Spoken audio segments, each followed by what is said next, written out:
kasunod company mong insidente din pambabaling sa laog ng eskwelahan, partikular na sa syudad ng Zamboanga.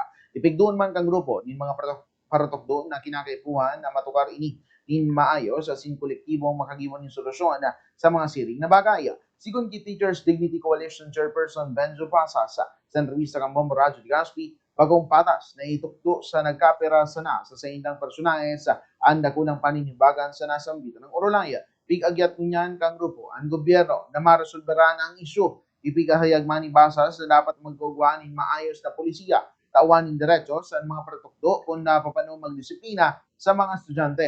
Bagong congested ang eskwelahan huli sa nakadugang ini sa stress kan mga kahubena na sinima na dapat na iguanin trained guidance counselors asin maayos na security measures na pigapapautob sa laog ng eskwelahan. Tinaman doon man, kanubisan na ang kaipuhan sa unyan ang sarong whole society approach para masanaw ng bitan ng Orolay.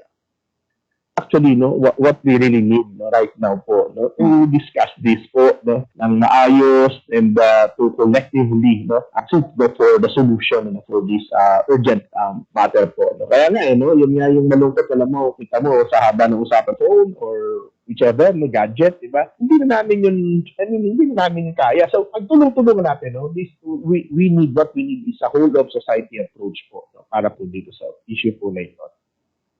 Yan man natin yung ni Teachers Dignity Coalition Chairperson Benjo Basas.